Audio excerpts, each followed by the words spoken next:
ನಾಸಿರ್ ಹುಸೇನ್ ಅವರ ಹೆಸರನ್ನೇ ಕೈಬಿಟ್ಟಿದ್ದಾರೆ ಅನ್ನುವಂತಹ ಅಸಮಾಧಾನವನ್ನ ಬಿಜೆಪಿ ನಾಯಕರು ವ್ಯಕ್ತಪಡಿಸ್ತಾ ಇದ್ದಾರೆ. ನಾಸಿರ್ ಹುಸೇನ್ರನ್ನ A4 ಮಾಡಬೇಕು ಈ ಕೃತ್ಯದಲ್ಲಿ ಅಂತ ಕೇಳ್ತಾ ಇದ್ದಾರೆ ಅವರು.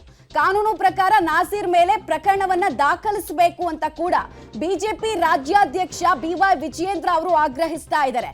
ಇಡೀ ಪ್ರಕರಣದಲ್ಲಿ 3 ಅರೆಸ್ಟ್ ಆಗಿದೆ ಹೌದು, ಬಟ್ A4 ಆಗಿ ಅಕ್ಯೂಸ್ ನಂಬರ್ 4 ಆಗಿ ನಾಸಿರ್ ಹುಸೇನ್ ಅನ್ನ ಯಾಕೆ ಕೈ ಬಿಟ್ರು, ಅವರನ್ನು ಕೂಡ ಸೇರಿಸಬೇಕು ಇಡೀ ಪ್ರಕರಣದಲ್ಲಿ ಅನ್ನೋದು ಬಿಜೆಪಿ ನಾಯಕರ ಆಗ್ರಹ.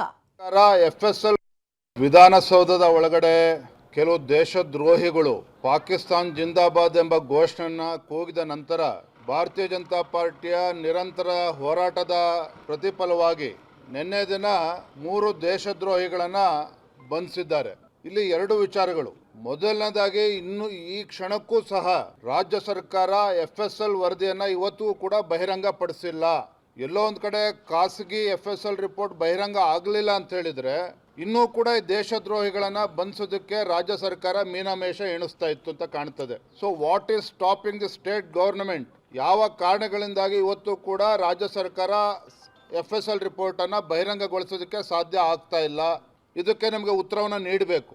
ಎರಡನೇದು, ನಾವು ಅವತ್ತು ಕೂಡ ಅಂದಿನ ಪೊಲೀಸ್ ಠಾಣೆಗೆ ಭೇಟಿಯನ್ನು ಕೊಟ್ಟು ನಮ್ಮ ಶಾಸಕರು ಎಲ್ಲರೂ ಕೂಡ ಪಾಕ್ ಪರವಾಗಿ ವಿಧಾನಸಭೆಯಲ್ಲಿ ಘೋಷಣೆ ಆಗಿರೋದು ಭಾಳ ಸ್ಪಷ್ಟವಾಗಿತ್ತು. ಆದರೂ ಕೂಡ ಕೆಲವರು ಅದನ್ನು ಏನೂ ನಡೆದಿಲ್ಲ ಅನ್ನುವಂಥ ಒಂದು ರೀತಿಯಲ್ಲಿ ದೇಶದ ವಿರುದ್ಧ ಘೋಷಣೆಗೆ ಹೋಗುವಂಥ ದೇಶದ್ರೋಹಿಗಳ ರಕ್ಷಣೆಗೆ ನಿಂತರು. ಭಾಳ ದೊಡ್ಡ ದುರ್ದೈವ. ಅದರಲ್ಲೂ ಕೆಲವರು ಮಂತ್ರಿಗಳು ನಿಂತಿದ್ದು ತಮ್ಮ ಸ್ಥಾನ ಮತ್ತು ತಮ್ಮ ಜವಾಬ್ದಾರಿಯನ್ನು ಸಂಪೂರ್ಣವಾಗಿ ಮರೆತು ಕೇವಲ